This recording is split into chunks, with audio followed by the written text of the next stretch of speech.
Hey Doobs, how we doing today? Welcome to another fantastic edition of the Doobisode series, a weekly Doobisode where we catch up, talk the weekly, and today I want to highlight some upcoming video games, and also, by the way, happy Video Game Day. I guess not to be confused with National Video Game on September 12th, but I was looking through my Facebook memories, and actually today is a day that is celebrated for video games and, just the medium as a whole.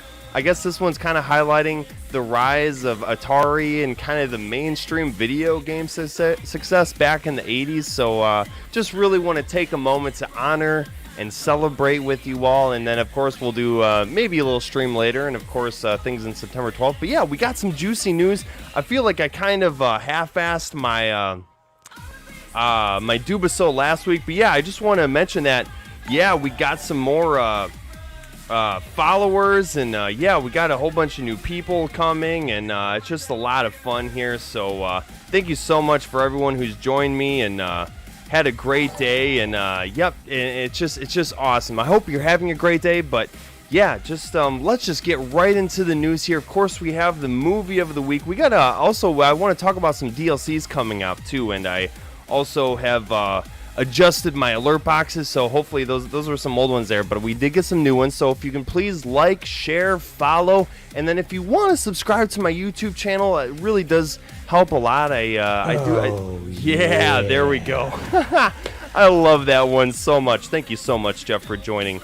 Of course, this is a celebration of video games. Today on July 8th, we're gonna get a bunch of new friends, and just thank you. I really can't thank you enough, guys. But yeah, let's just start it, getting right into it here. I'm trying to get better about putting it into the content. And also, I do want to just note that we are listening to Devil May Cry 5 soundtrack in the background. Man, I fucking love this soundtrack. It really just makes me want to play and slash as Dante or Nero, or hopefully Virgil in a special edition, supposedly maybe coming out. We'll talk about that in a little bit, though. Let's just start light here and talk about the movie of the week. Of course, you know this is a gaming channel, but sometimes you just got to sit back, relax, and, give your hands a rest from the white-knuckle action from a lot of amazing releases we had recently. Hope you enjoyed Last of Us Part 2. I do want to do a retrospect there and maybe have a second thoughts. Of course, I had my final thoughts, but we'll talk about that later. A bunch of new games, and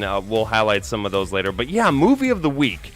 I'm just going to put it right up here and start talking about it. Movie of the week is, yes, Eurovision. This is actually a Netflix original. I try not to really include Netflix originals, and I try to do focus on classics and older movies, but occasionally we will celebrate and honor some newer releases just coming up, depending on what's going on. Movies have kind of been wanky with everything going on. Hope you're all staying safe, by the way.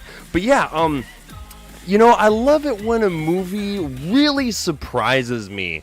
I've been a big fan of Will Ferrell, and he's kind of maybe devolved a little bit into slapstick comedy, but he's had some amazing movies like Stranger Than Fiction, and kind of like how Adam Sandler does, where they usually do some slapstick comedy as their norm, but occasionally they'll do really gripping, more emotional sustenance tales, and Eurovision definitely hits the bill. And I'm just talking about Will Ferrell here, and I'm not, that's not to saying Rachel McAdams is amazing. Wow, I love Rachel McAdams. She's definitely on my top tier of female actresses, like Elizabeth Banks and Scarlett Johansson, but Rachel McAdams. There's so much to say about this movie. Yes, of course, it does have some slapstick humor.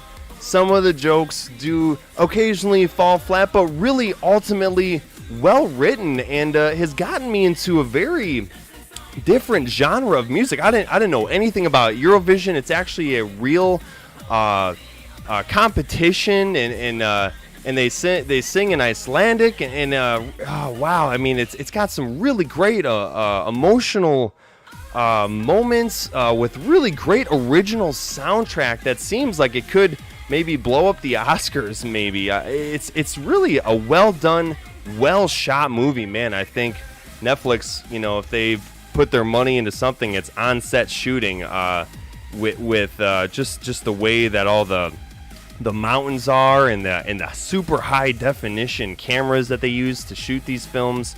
It's such a great movie with moments that you wouldn't really expect, because you see Will Ferrell, and then you kind of see Rachel McAdams, and then you read the description and you're not really sure what you're into. But yeah, and also great cameos from a lot of different actors. There's an amazing song along with a bunch of real Eurovision winners.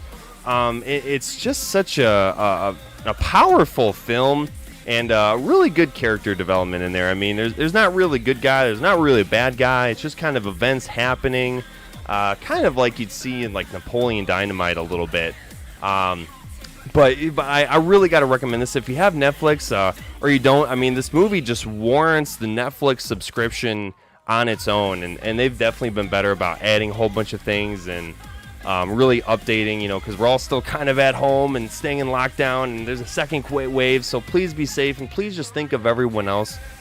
You're not sure if you're a carrier or not, or if you can spread, but please just wear your mask. I don't mean to really get political or too much off the topic of video games here, but just be safe. And I really like that Netflix and Amazon Prime are really trying to give us the content at home while we're waiting and trying so hard to beat this thing. So I'll really give Eurovision a watch. I'm so glad I gave it a chance. I almost didn't watch this. I almost wasn't really sure, but sometimes a movie can really surprise you, and Eurovision, yes, the tale of Fire Saga really surprised me, threw me back, and wow, Rachel McAdams has an amazing voice. I'm sure there's some auto-tune probably involved there, but yeah, even Will Ferrell, I mean, very Blades of Glory-esque with just some real emotional stuff in here, and some real world human problems and in development. But yeah, so I just wanted to take a quick moment to highlight this really incredibly moving musical movie, with great scenery. And you can tell Netflix is just going super strong with their originals there. So, that was the movie of the week there. Give it a whirl. Now, of course, we are a gaming channel, so let's just get right into the gaming news here. There's been a lot of just ugly things happening in the gaming realm, and of course, there's the Me Too movements, and just a lot of things coming out about people that we were just finding out, and things that people did a long time ago. And of course, we had the cancel culture episode, where cancel culture has kind of been a thing where a lot of viewers have been digging up the dirt on popular YouTubers like Jenna Marbles and Dr. Disrespect, and they've kind of been getting bullied off of the OG platforms that they've been on for years and years and years to come on. And of course, I'm fighting for the side of good here. I'm just kind of bringing things up and trying to connect the story here. But yeah, so EVO 2020 was actually going to be happening July 31st through the August. Yeah, it was Mandalay Bay. I mean, this is a huge thing in Las Vegas. But this was actually going to be an all online thing, and I'm not really sure how they were going to do it, especially with some games only having rollback netcode and not so good netcode, because just, of course, with everything going on, we still have to be safe. So they were trying to do this event as safe as possible.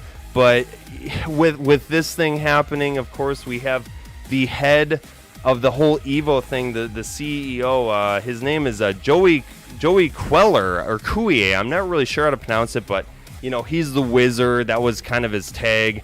And allegations from 20 years ago, they're not even allegations anymore. Actually, I'm not really giving respect to this Joey character, but I do want to note that he did come clean, maybe just because he got caught. I mean, you get caught, you just come clean, and at least some people can own up to it rather than just hiding in the dark and trying to fight it for years and years to come. But Joey Queller had some sexual allegations, and I'm not trying to get too graphic here, but with younger audiences, it's just a disgusting thing that this man did 20 years ago, and people are finally speaking up. Please, if something has happened to you, please speak up. There are people on your side that would definitely want to help you and just really give these guys their just desserts here. I mean, if I know we all make mistakes, but some mistakes just take it way too far, and some you really can't come back from, but just own up to it. So this Joey Queller, of course,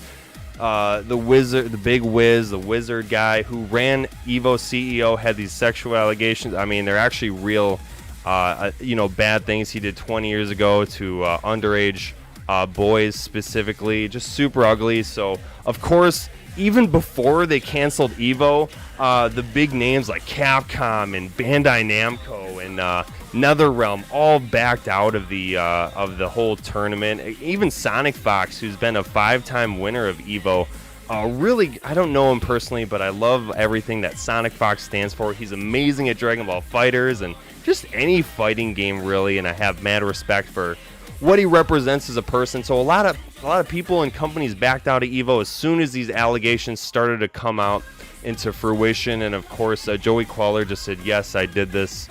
I've been trying to change and grow as a human, but eventually the can of beans are going to be spilled, and people are going to find out. And so he did own up, and it's really sad, but as soon as this thing became official, Evo just shut down. They do have a new guy, a CEO. His name is Tony, and I'm sure he's been very involved in the community, or they wouldn't have chose this guy. But yeah, there's just so much things on top layers on top of layers. First it was the pandemic, and now it's all these Me Too movements, and just really ugly. And I'm not even going to get into the whole Last of Us Part 2 with Laura Bailey. God, I love Laura Bailey.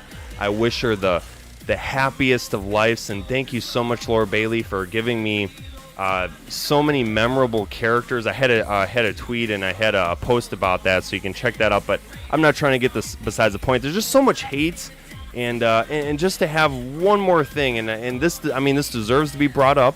This deserves to be noted. This deserves to be taken care of in a mature manner, and we have to move on and grow and make sure that these people really aren't the face of the company, especially of these really huge communities. I mean, the fighting game community is so strong, no pun intended. They're a group of people that come together and just play their favorite games and duke it out on amazing titles. I'm actually just going to bring up some of the games we were going to see from Evo 2020. And yeah, so this is just one of them. Of course, we have the big names like Tekken and Marvel vs. Capcom 2 still going strong. We'll see when they finally kick the bucket on that one. They finally let go of Super Smash Bros. Melee, which was been on the roster for a long time. They finally just switched to Super Smash Bros. Ultimate. We're getting modern, but yeah, and even Grand Blue Fantasy Versus, Soul Calibur,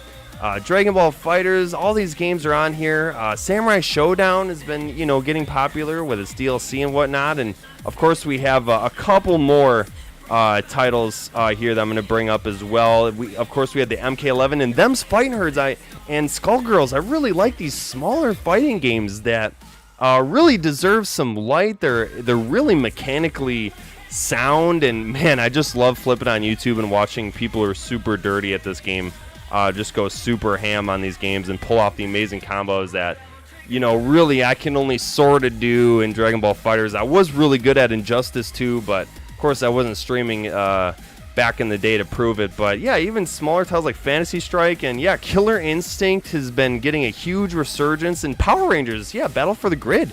I was really excited to see some people who got really good at this game compete there as well. So even Brawlhalla, kind of a smaller indie title with that's gotten a lot of notions lately. So yeah, this Joey Queller guy who's been running Evo for years finally got outed. It's really sad. I'm glad that he did. I'm glad people spoke up. But man, it's just the industry, and especially the fighting game community, is just hurting right now. So please, just let's respect everyone. If you're hurt or have been on the wrong end of discrimination or of abuse, please speak up. There's going to be people that are there to help you, myself included. I'm always here to just talk and chat games, or it's just such a hard world out there right now where we really do have to come together, 6 feet apart, of course, and separately, but it just really saddens me when I hear about these news stories about the people that I really do look up to, and maybe hopefully if my gaming channel blows up, I can actually tweet or meet these people or something. I don't even know, but it's really sad, the whole situation with Evo, but you know, this is for the better. I'm glad things are happening, and next year I hope Evo comes back even stronger, and it is kind of sad that we won't really get those exciting announcements, but you know, Capcom and Bandai Namco and NetherRealm definitely did the smart move to pull out even before everything became official. So but yeah, that's kind of the news with Evo. You know, and the Laura Bailey thing just really irks me too. Basically, people sent Laura Bailey a bunch of hate mail and hate tweets because of, you know, her situation in The Last of Us Part 2. She's a beautiful, amazing woman. I just wanted to end it on a note shouting out to Laura Bailey. She's been getting so much flack. So if you do have Twitter, or you do go on that platform a lot, just give Laura Bailey some love. She's been in pretty much every Telltale game, lending her voice. And she's really grown as an actor, and especially, I mean, her role in The Last of Us Part 2, very powerful stuff. You know, whatever you think about The Last of Us Part 2 or Sony or PlayStation, you know, there's very talented people that put a lot of hard work for a really long time. I mean, Last of Us Part 2 was in development for like 6 years, and it's just sad to see all their hard work just get snapped out of existence, Thanos style, and just judged, and it's just ugly. So please give Laura Bailey some love. You know, cheers to Laura Bailey. Happy video game day, Laura Bailey. You're amazing. But yeah, let's just move on to some other news here. Yeah, so we have some kind of juicy news about the PS5. Yeah, there was actually a Nielsen survey. I think Nielsen survey has been around for a long time, and I think a lot of different companies use the Nielsen survey to really collect hard data on stuff. And one of the questions on the Nielsen survey, specifically about the PS5, was mentioning, you know, how comfortable would you be with, I just want to make sure I get the price right here. How comfortable would you be with the all digital edition of the PS5 being $350 US, and how comfortable would you be with the disc-based PlayStation hard drive 5 being $450? So there's a $100 difference, just from what it seems here, from the all digital edition to the disc-based PlayStation 5. I'm all about the physical stuff. I'm definitely going to be picking up the disc-based PS5. This could potentially be the last generation that we actually do have disc-based video games, and that's really sad for me. I'm a huge collector of the collector's editions and special editions and steelbooks, so I'm kind of still curious how that is going to play out in the future with you know, these really huge box editions. Maybe they'll just send the digital code with you now. But yeah, so $350 and $450 for the PS5, not a bad price, really. I'd say that is respectable, and you don't want to go too low because you know, Sony can only take such a big hit for so long. Actually, the developers actually lose a lot of money for a couple years, and they really don't make their money back for a long time. Is the materials for the console get cheaper, and especially, I mean, things right now, it's really hard to manufacture these things. I guess the PlayStation 5, probably even the Xbox One X is Series X is probably more than likely being manufactured and being all ready to go. I think they're really trying to hit this holiday 2020 deadline, and I don't think we're going to get pushed back anymore. I mean, we've had the Sony event, we have had an Xbox event, but yeah, so I wonder, we're just really curious on right now the release date and the price point is the big thing. And actually, so it seems that some sources are saying that July 13th is actually going to be when we're going to hear pre-order details for the PS5. So I know these pre-orders are going to be selling like crack on cupcakes, so I might just camp outside my GameStop or Best Buy, and I really would love to get a pre-order of one of these things. It'd be hard for me if I could only get a digital edition, but I'm sure most people will get the digital edition and forgo the disc-based version. So that one's for me. I'm happy to pay the extra $100 because, of course, I love my discs. I love owning the game, not just owning the rights to the game.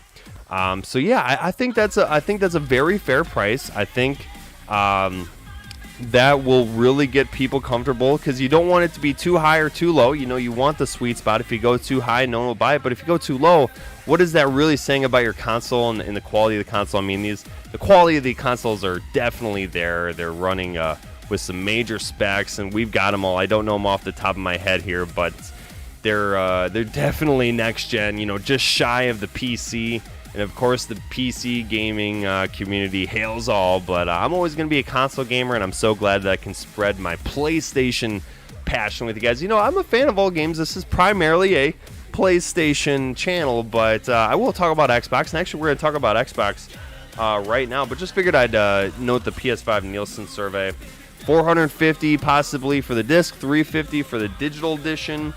And yeah, July 13th could be pre-order information, so make sure you check out July 13th, what's going on there, if you really want to see if you can get a PlayStation as soon as possible. Check it out. So yeah, moving on to another platform. Yeah, so we actually do have the date now. This is a fun picture of Phil Spencer at the last event. I actually really like Phil Spencer. I think he's a cool, chill dude. You know, of course, not that I know the guy, but he seems to present his information really well. You can tell he's passionate.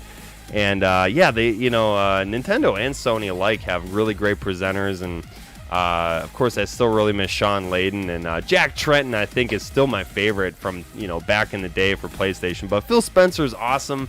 He really is a passion. He's really trying to gear the gamers, the Xbox fan base, specifically in kind of their own realm, you know, especially with the backwards compatibility. They took a long, hard road to make sure a lot of the older titles were playable on the newer console, and I get that. There's plenty of PlayStation 2 games I wish I could plug into my PS4, but, you know, that's even going back one previous generation. But Xbox has been doing that too with not only Xbox One, but 360, and I'm sure there will be some huge integration there going forward. So yeah, we actually do have Xbox's actual game showcase July 23rd at 9 a.m. I think that's Pacific, so I'm not really sure. You know, work that out for your time zone there. But yeah, July 23rd is when Xbox will have its second showcase for next gen. I mean, Sony did it right. They just had an amazing game showcase in June with Spider-Man, and finally announcing Demon's Souls, and we're going to be getting another,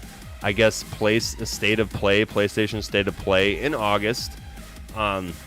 So keep your ears open for that. I'll definitely be talking about that. But yeah, we're having July 23rd. Xbox will actually be having their real game showcase. It was very much a letdown the first time through. Really, the only thing they really showed was like Assassin's Creed Valhalla, and I think it was pre-rendered, so it wasn't all real there. But so yeah, we'll actually be getting some real game footage from Xbox. It looks like Rare is having, you know, Rareware from back in the day who did Conker's Bad Fur Day and Banjo-Kazooie. Microsoft did buy out Rareware, so we're getting a game called Everwild, and I guess we're getting an Obsidian, another studio that was bought up by Microsoft, Obsidian, that just released The Outer Wilds. I guess they're making a AAA RPG specifically for the Xbox One Series X. So, you know, and I guess we're going to get a Fable. We'll probably see some Halo footage. I think Xbox is kind of creeping up here. I think Sony is definitely going to have a run for their money. I think the competition is really going to heat up. I actually am excited for this event. I think Xbox, hopefully, they know what to show, because it's just been a letdown. I mean, they've been so tone deaf to their community with games and exclusives specifically, but I think we're going to be getting some real hard footage here at this event July 23rd in the morning, so I'm not really sure where that works out my time wise, but maybe if I can sneak in, I would love to do a live stream with the stream and my reactions. I've kind of always wanted to do that, so maybe we'll do that, but maybe we'll just watch it at my own time with some Buffalo Wild Wings. We'll see. But yeah, so and also, just speaking of Xbox, I did mention that WB Games and the entertainment division of the WB Games is looking to be sold. I guess AT&T is actually the ones kind of behind selling WB Games division, which owns, titles and IPs like NetherRealm and the Batman and Lord of the Rings, and it looks like Microsoft might be trying to purchase WB Games Entertainment too. That would be crazy. I mean, it would be, I was just talking about the fighting game community, and whoever really owns these companies is really owning the fighting game market. So if Microsoft buys WB Games, and it's still unclear whether some of these titles will be exclusive to Xbox consoles, but that very well could be a possibility where if Mortal Kombat is exclusive to Xbox Series X, then yeah, Sony really does have a competition and run for their money.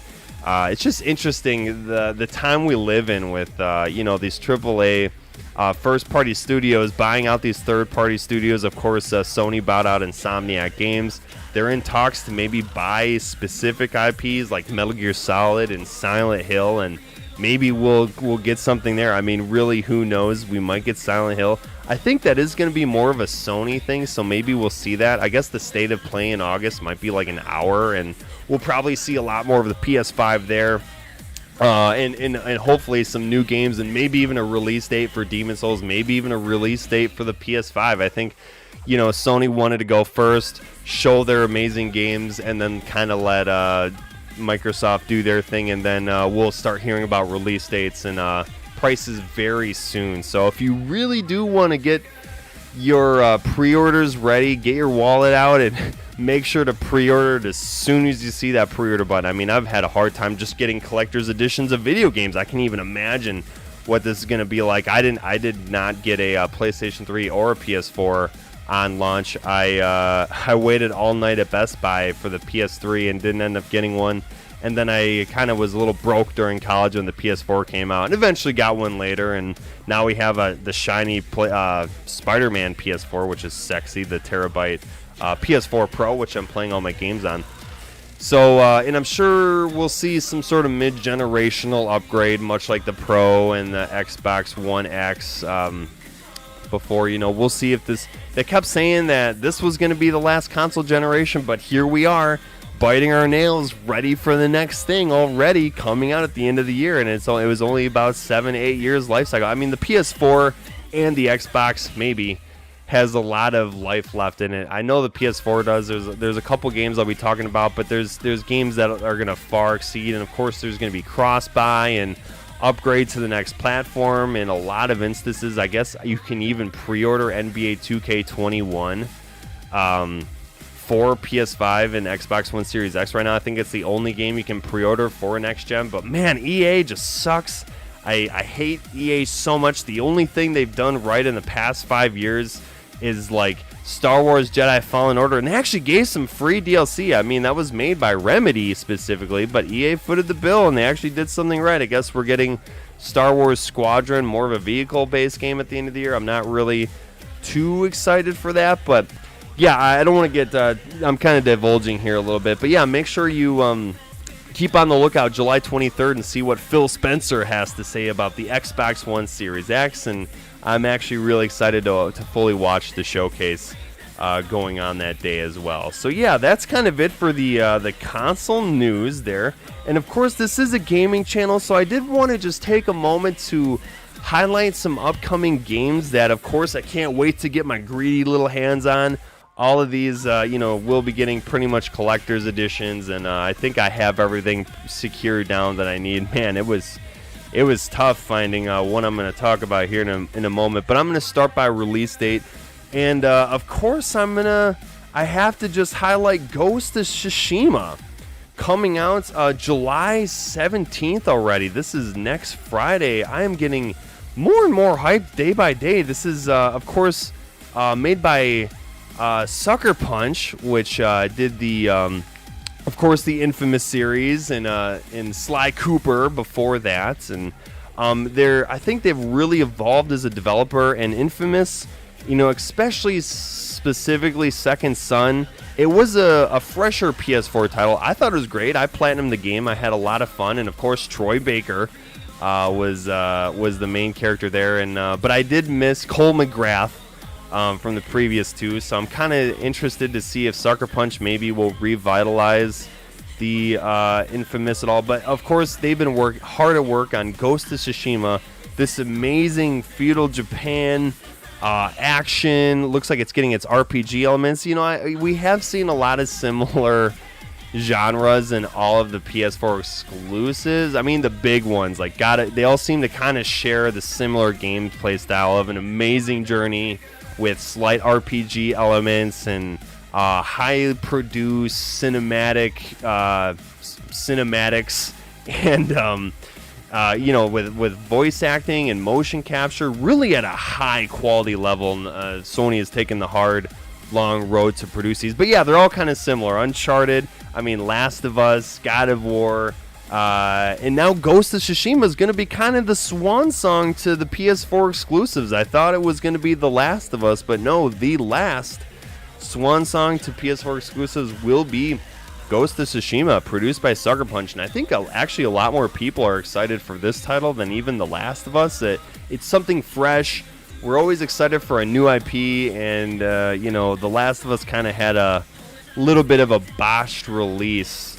So I think this game is actually going to come right through the doors swinging. This game is getting a very nifty collector's edition that I'll be unboxing, and then of course we'll check out the game come July 17th. Usually we could get games early, but things are kind of getting back to normal, so we will just be playing this on July 17th. But yeah, I'm just excited to see. I'm excited to see something new, and from what I've seen, this looks like it's gonna be a home run. I mean, it looks beautiful. We've seen a lot of Japan Okinawa stylized games recently, especially with Sekiro and Nioh II did a lot of that as well, and it's just such a great setting, and man, it just looks phenomenal the way you're riding your horse, and it's very inspired by old Japanese samurai showdown like films, and of course we'll be getting the RPG elements there. But yeah, Sucker Punch really is putting all their cookies into this one, and we'll see if maybe Sony buys out Sucker Punch to be a first party developer as well. It seems like they like Sony a lot. I mean, Sly Cooper and Infamous have always been on Sony consoles, so I'm sure they're going to keep riding that relationship out. I think Sony is really putting all their developers under their wing and making sure they're taking care of them, especially like with Hideo Kojima. I mean, you know, Sony essentially just wrote a blank check to Hideo Kojima, and you know, Death Stranding was a little divided, but man, you gotta just say that was a truly produced AAA title with amazing talents and everything involved in that game. But yeah, so again another action adventure. You know, that was more of a walking sim, but yeah, all these games are kind of similar. But that being said, Sony has had so many other not AAA, smaller, even AA. I mean, I'd say Persona 5 is a AAA title. That was a true RPG and one of the best RPGs of this whole generation, right next to The Witcher 3, which was released on PS4 and Xbox. But even smaller titles like Tetris Effect, and a bunch of titles, you know, I'm drawing a blank here, but they really have. Sony has had a lot of games that you could only play on a Sony console, not play on an Xbox console. There's just been a lot of them, and a lot of smaller ones too. So they're just going to keep it riding out. Really excited for Ghost of Tsushima, yeah, so make sure to hit the bell and follow me to know when I go live. If you're not thinking of picking up Ghost of Tsushima right away, I will definitely be streaming the mess out of it. Super excited, and we'll unbox that collector's edition to get going there. So, yep, and as always, this episode is brought to you by Arizona RX Energy. I just got to take a quick swip here because I'm getting a little parched. Man, I just love that DMC soundtrack. It just gets to me every time. Like, every single time. Again, sorry I'm not playing Devil May Cry.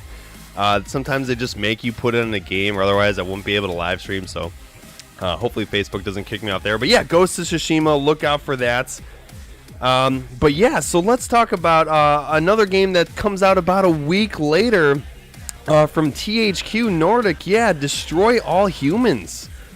We did just finish and complete SpongeBob SquarePants Battle for Bikini Bottom Rehydrated. Guy, you probably saw me playing that a lot. Fully enjoyed my time with the game. I will be doing a final thoughts on it, so I'm going to save what I think about that game for that video. But THQ really has just selected the right games. I think that people really want to re-experience, especially on the twilight of the next generation. It's so funny how all these developers are just going full boat and just trying to get their titles out, and so that's why we're seeing a lot of amazing titles come out this year. I mean, the whole year. And when I'm talking about, the PlayStation exclusives ending with Ghost of Tsushima, that doesn't mean there's not going to be amazing titles coming out at the end of the year. We're still seeing, Marvel's Avengers and Cyberpunk 2077 and, a lot of these titles that will be upgradable to next gen. And it looks like a lot of them for free, really, or at least with a small upgrade. But yeah, Destroy All Humans is going to be another one of those smaller titles that I just really want to sink my teeth in. We'll see how far I am on Ghost of Tsushima to highlight this game. I was able to snag a collector's edition finally from Target of all places, so we'll be getting that. Hopefully, this game does come out on July 28th, but I don't think I'll be actually getting the game until maybe like August 1st or something like that, but that's okay because I'll probably still be balls deep in Ghost of Tsushima. But yeah, this was also another game that I didn't really witness and play back in the day. This is a remake, much like SpongeBob Battle for Bikini Bottom. And it seems like it's a 1-to-1 remake. They're not really adding anything. They're not really taking away anything. I wish Resident Evil 3 was almost kind of like this. It looks like it actually is being developed by Black Forest Games, but of course, this is from THQ Nordic's pile of games, and we've gotten Darksiders Genesis, and they just own a lot of IPs. And actually, I'm not really sure if Kingdoms of Amalur is a THQ game, but that game is also coming out September 8th. I didn't really include it on this list just because it was a little too far out, but I'll make sure to include this. We'll have multiple upcoming game videos and whatnot. But yeah, it's just a fun. I'm sure this will be just a fun, silly video game experience like we got like with SpongeBob. No bullshit, no microtransactions, DLC, and it's just a 1-to-1 scale remake from an era where microtransactions didn't really exist. You just had to put out your damn game and hope people liked it the way it was as you shipped it. So. With SpongeBob, we did get a huge patch update, but it's mostly just to fix bugs and stuff. And I'm thinking that's just going to be a thing forever now with any game, really. From the double A's to the triple A's, where there's going to be a day one patch, of course, and it's just kind of weird that we're kind of at that level. And that really affects reviewer scores because they don't see those patches. That's what basically happened with Days Gone, another super huge triple A developed video game by Studio Bend, and when I got the game on the real release day, all the bugs were smoothed out. It was a smooth experience, but a lot of the reviewers had to play with a lot of bugs that hindered that experience and ultimately affected the score, ultimately affecting the sales of the video game. But I had a great time. I think if you are into that, again, another game that is in the action adventures genre, very similar to Last of Us and Death Stranding, just that type of open world ended gameplay. But really it's the stories that kind of, in the setting and the atmosphere, that really give it its own taste and flavor. But yeah, Destroy All Humans, I digress. Destroy All Humans is coming out July 28th. I will be doing the unboxing and the collector's edition and getting in the game there, and hopefully setting aside some time. I'm going to be moving within the month, so we're going to get the pad, and we're going to get the man cave and the gaming studio all set up, so I'll be doing a mass unveiling of that, which I can't wait for. So yeah, Destroy All Humans, July 28th. Really excited for this smaller yet super excited for title. If it's anything like SpongeBob Battle for a Bikini Bottom Rehydrated, God say that 5 times fast. I'm excited, and I think it's just going to be, a great title. Just sit down and play, and it's also a budgeted title at $40. So check it out if you're looking. So yeah, and I did want to highlight just one more game that I've meant to mention a couple times. I'm not really much of a sports guy, but I can't help but bring up Captain Tsubasa, Rise of New Champion. This is... I didn't really know anything about this IP or franchise until I saw the release trailer, or the trailer that kind of showed off the game for the first time. It's got a beautifully cel-shaded look. I was really scared that developers were gonna forego the cel-shaded look, but we've seen that plenty of times this generation. This game looks beautiful.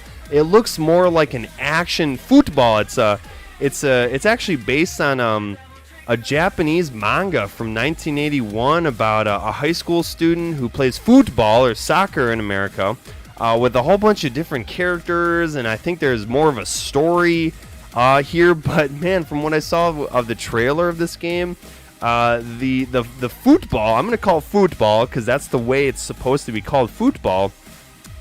It looks flashy and fun and kind of like almost like a fighting game mixed with an action sports game a little bit. It's flashy. They'll be doing really cool shots to the goal where you'll see the character kick the ball really hard and it's just like spinning on their foot, and then it just shoots off into the goal, and it just looks very entertaining. And yeah, this title, I believe, is coming out August 28th. Yeah, so we're going to be getting a lot of titles for July, August, and September. And of course, October will be kind of ho-hum. Maybe we'll get the next-gen consoles there, and then we'll be getting Cyberpunk in November. So we're going to have something every month here for something. And I'm not even, mentioning titles like the new Man of Medan series, or just, episodic adventures that we might get further down the line. But yeah, Captain Tsubasa, it looks like this is developed by Bandai Namco. Man, these guys own my life. I'm still desperately waiting for news on Digimon Survive. I actually did just pre-order my Digivice 2020, and the movie is for Digimon is actually being released in October now. But I digress. But it just kind of reminds me of this anime-inspired, we're not even inspired, it's based off of a manga that did turn into an anime. And it seems like this game did have a couple games in the franchise, but I don't think there's been a Captain Tsubasa game released for 10 years, so this is kind of a big deal. This game does have a crazy collector's edition. I think you get a whole foosball table for like 10 grand or something like that. I don't even know, but we'll just be picking up the standard edition and checking out Captain Tsubasa, Rise of a New Champion. I'm just excited to finally get into. I played FIFA 19 and 20 with my buddies, and I've been meaning to stream that. I actually really do enjoy FIFA, but of course I'm just not so fond of the riddled with the microtransactions and the players. I just want to sit down and play some damn sports. If I'm gonna, be shelling out money, I'm not going to be buying booster packs. The only thing I buy booster packs of is Yu-Gi-Oh cards, like occasionally. But yeah, Captain Tsubasa, it just seems like finally that fun mesh of, the action, scrolling, awesome sports style anime with really cool flashy moves. Like we'll be doing a Kamehameha wave with the soccer ball, stuff like that. But yeah, look up the trailers. It seems really cool. It seems really engrossing with a story, some character developments and actions going on there. So yeah, and that game is coming out August 28th, so just shy of Kingdoms of Amalur, and seems like a good time. I think I'll kind of be winded out. I also want to be streaming some other games. I'm trying to do this as much as I possibly can for you. So that's going to be it for my highlighting of games here. Yeah, let me know if you guys are, or if you Doobs are excited for any games coming up. If there's any games you're looking forward to. I know I haven't, honored every game that's coming out, but those are just some upcoming ones that I'm really excited for. So let me know if there's a game you're excited for. If you're excited for any of these titles I just highlighted for you, Doobs, it's really exciting, even in such a hard time, that we still got to be excited for these awesome digital media artifacts that are just going to live with me forever and ever. I love video games, and I'm just always excited to peel off that next cellophane cardboard box of goodiness there. So, but yeah, before we do close, I do want to mention just a couple of other upcoming in DLC related things. So yeah, it looks like Bandai Namco Europe, the Europe page specifically, kind of made maybe a trolling tweet. I'm not really sure. They did predict. I'm talking about Dragon Ball FighterZ. They did kind of predict, or not predict, but they did kind of show off that we were getting GT Goku when he was not even announced yet as a DLC character, and they kind of did the same thing here. And it looks like Master Roshi is going to be the next Dragon Ball FighterZ DLC in a tweet that they put out where they showed sunglasses plus a turtle, and of course, he's the master of Kame. And I'm really surprised Master Roshi hasn't been in this game yet. I'm really surprised he wasn't just a base roster guy. I mean, they chose like Captain Ginyu over this guy. So I'm really excited to just see the next 3 slots of fighters. I'm kind of surprised it's not a bad guy since the last 2 DLCs of Dragon Ball FighterZ were good guys, being Ultra Instinct Goku and Kefla. But yeah, let's get Master Roshi in there, and then let's get Bulma with the mech in there. And then, you know, I'm sure people would be kind of pissed if we got another Vegeta, but Majin Vegeta or Baby Vegeta would be really cool. But I would really like Bulma with the mech. I just want to, or Hercule. I think Hercule is actually my most wanted character. You know, they really need a goofy one. I'm sure Arc System Works would make it really awesome there. But, you know, we'll see. Master Roshi definitely deserves a slot in Dragon Ball FighterZ. And we'll see if we get a Season 4. It's really hard to say. I'm kind of surprised we even got a Season 3. And I guess they're just really milking it. And hopefully, maybe someday, we'll get a Dragon Ball FighterZ 2. Or maybe, even better, a single-player AAA Dragon Ball game. I know Kakarot came out January of this year, but it still just missed a couple of things for me. What it did really well, but in other areas kind of lacked and it was repetitive. And I did stream that whole game back when I was first getting the channel going a little bit, but I did enjoy my time, and they got DLC coming for that game, so we'll see where Bandai Namco takes the Dragon Ball games next. And I'll make sure to report on that as soon as I hear any news or what's going on there. But yeah, so looks like we're probably going to be getting Master Roshi as the next DLC character for Dragon Ball FighterZ, and I will definitely be showcasing that, as I always love Dragon Ball FighterZ. And just having a good time with it. I'm so glad it's still alive. And again, such a strong fighting game community. I'm always on the YouTubes and the Facebook just looking up the next dirty combo with the dirty martini. It's just a lot of fun. So, yeah, and just speaking of more DLC news, I actually was a huge fan of the original Nioh. I didn't play it right away, but I'm always looking for that next Dark Souls-like experience. And I'd say it really does Dark Souls, and if you're really looking for that next experience, Nioh 1 and 2 is an amazing, faster-paced, I'd say, version of Dark Souls, but I'd say that's the next one you'd want to check out, and then it'd probably be the Surge. But I mean, I'm sorry, I'm excluding Sekiro here. I think that's, you know, that should be the next one you check out after Dark Souls, but that's also from Software. Nioh 2 is actually also a Ninja Theory thing. Or a Team Ninja or Japan studio, one of those guys.